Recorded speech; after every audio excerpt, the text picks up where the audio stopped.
selamat sore. Perkenalkan, nama saya Justina Yustrini Rwandadian dengan NIM 203030115, kelasnya semester 3, Fakultas Ilmu Sosial dan Ilmu Politik, Universitas Nusa Cendana Kupang 2021. Baik, terima kasih atas kesempatan hari ini. Hari ini saya akan menjelaskan dan membagikan sebuah video tentang review buku kedua tentang yang berjudul paragraf dalam komunikasi untuk perubahan sosial, di mana tugas ini untuk memenuhi tugas kedua mata kuliah perubahan sosial. Yang pertama, pendahuluan. Komunikasi untuk perubahan sosial adalah bidang akademik yang ditentukan penyelidikan yang secara implisit, transdisipliner, dan yang telah dibentuk oleh berbagai masukan teoritis dari berbagai tradisi dari sosiologi dan pengembangan studi gerakan sosial.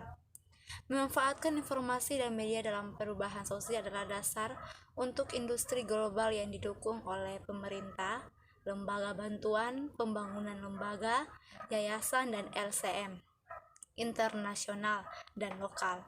Ini juga merupakan dasar untuk beberapa intervensi di tingkat akar rumput. Dengan komunikasi ini juga merupakan dasar untuk beberapa intervensi di tingkat akar rumput yang berpartisipatif, proses, dan media komunitas membuat perbedaan melalui peningkatan perubahan lokal. Seri ini tentang komunikasi untuk sosial perubahan sengaja memberikan ruang bagi tulisan-tulisan kritis dan teoritis, praktek kebijakan, strategi, dan metode. Itu mengisi celah yang menawarkan kesempatan bagi para sarjana dan praktik untuk terlibat dengan CSC, baik sebagai industri maupun sebagai praktik lokal yang dibentuk oleh ekonomi politik sebagai kebutuhan budaya lokal.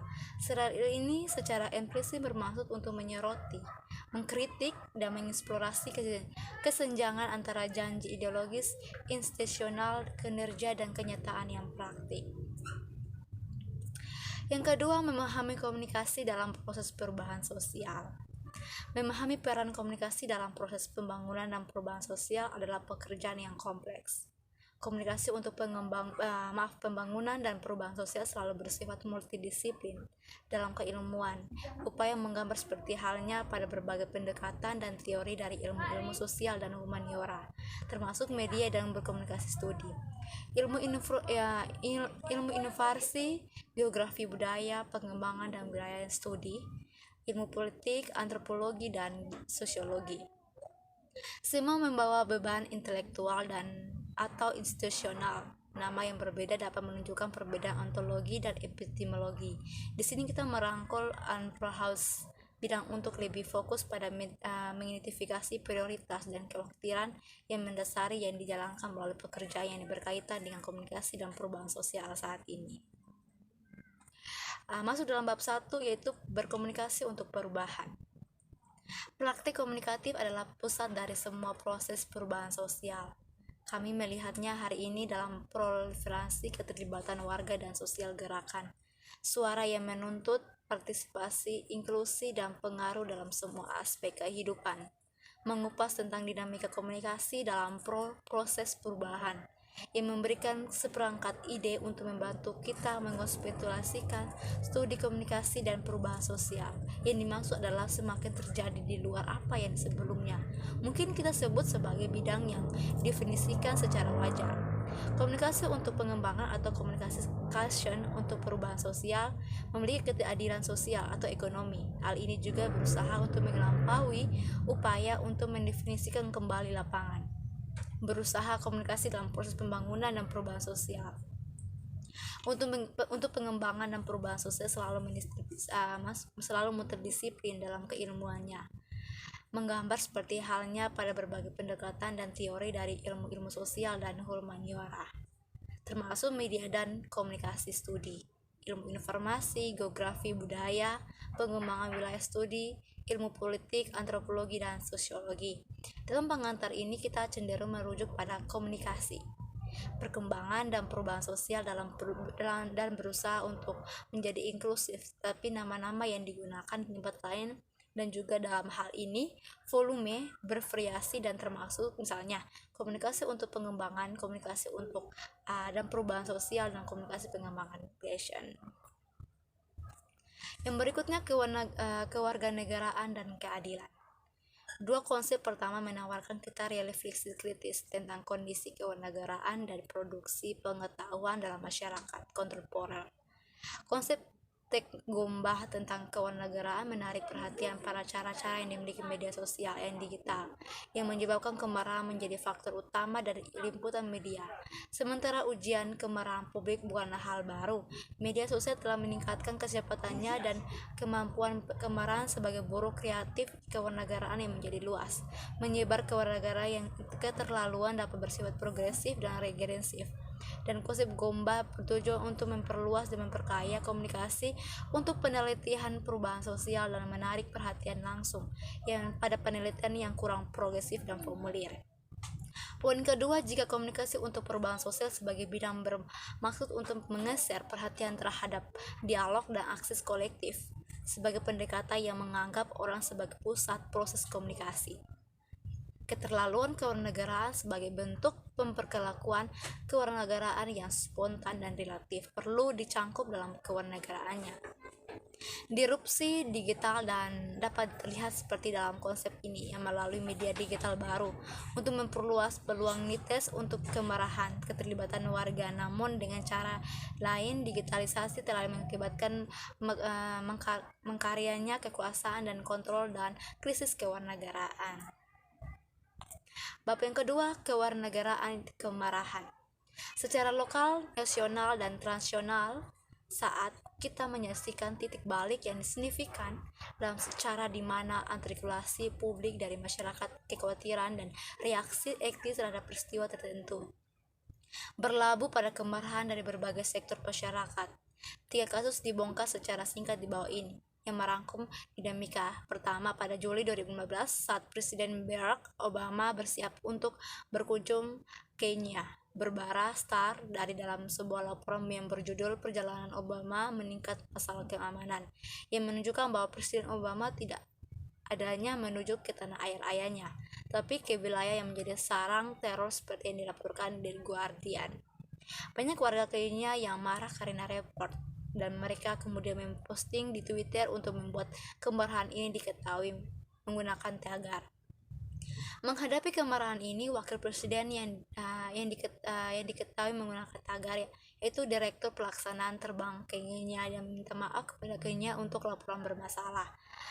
Yang antara lain menyatakan bahwa kami mengakui ada perasaan luas bahwa laporan itu mengganggu banyak orang. Itulah sebabnya kami menarik laporan itu segera setelah kami menyadarinya.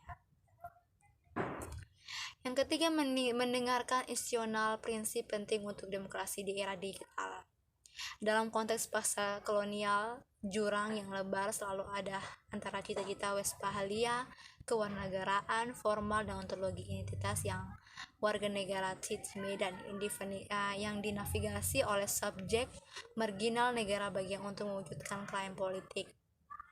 Sebuah badan kerja yang otoritatif memberikan kesaksian tentang fakta tersebut bahwa kemampuan untuk menegaskan susunan sipil atau politik, sosial, ekonomi, dan hak budaya yang berasal dari status kewarganegaraan seseorang yang tidak sama. Subjek marginal harus terus-menerus mencari legitimasi untuk cara-caranya yang mengetahui menarik perhatian pada keterputusan yang memberikan antara dibentuk jaminan institusional dan substansi de facto yang pengalaman hidup perjuangan untuk mendapatkan negara yang untuk mengakui klaim yang belum disahkan oleh repertoire formal milik sosial, politik, dan budaya telah dibedakan sangat penting bagi proyek demokrasi itu sendiri.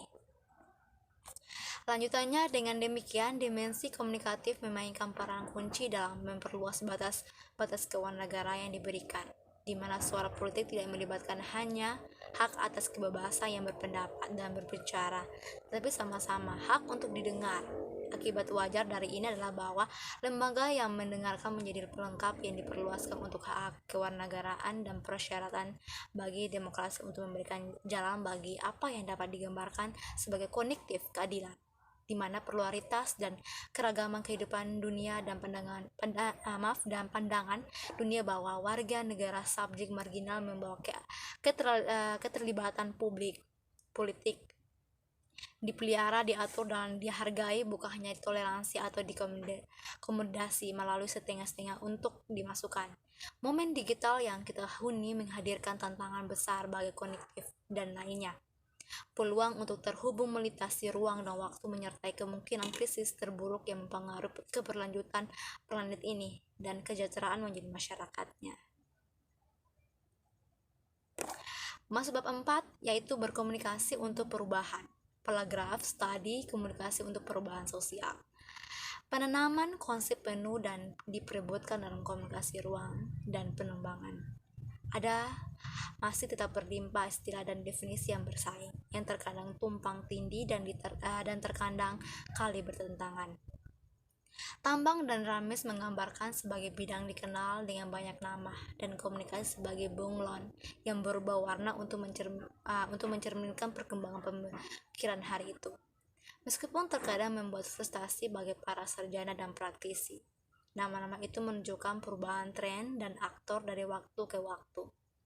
Dari program komunikasi pembangunan, dan dukungan pembangunan komunikasi, yang semuanya beredar di antara perkembangan utama selama tahun 1970-an dan 1980-an. Komunikasi untuk pembangunan di Kongres Dunia Roma tentang komunikasi untuk pembangunan tahun 2006 dan komunikasi untuk perubahan sosial pada awalnya yang dimiliki oleh konsorsium yang didukung Rockefeller dengan nama yang sama, dan kemudian istilah pilihan untuk menanamkan kritik tertentu mengenai pelestarian bingkai pengembangan. Lanjutannya yaitu menggambarkan jenis pengembangan yang dimaksudkan. Dalam hal ini yang seperti yang akan saya uraikan adalah sesuai dengan pembangunan partisipatif.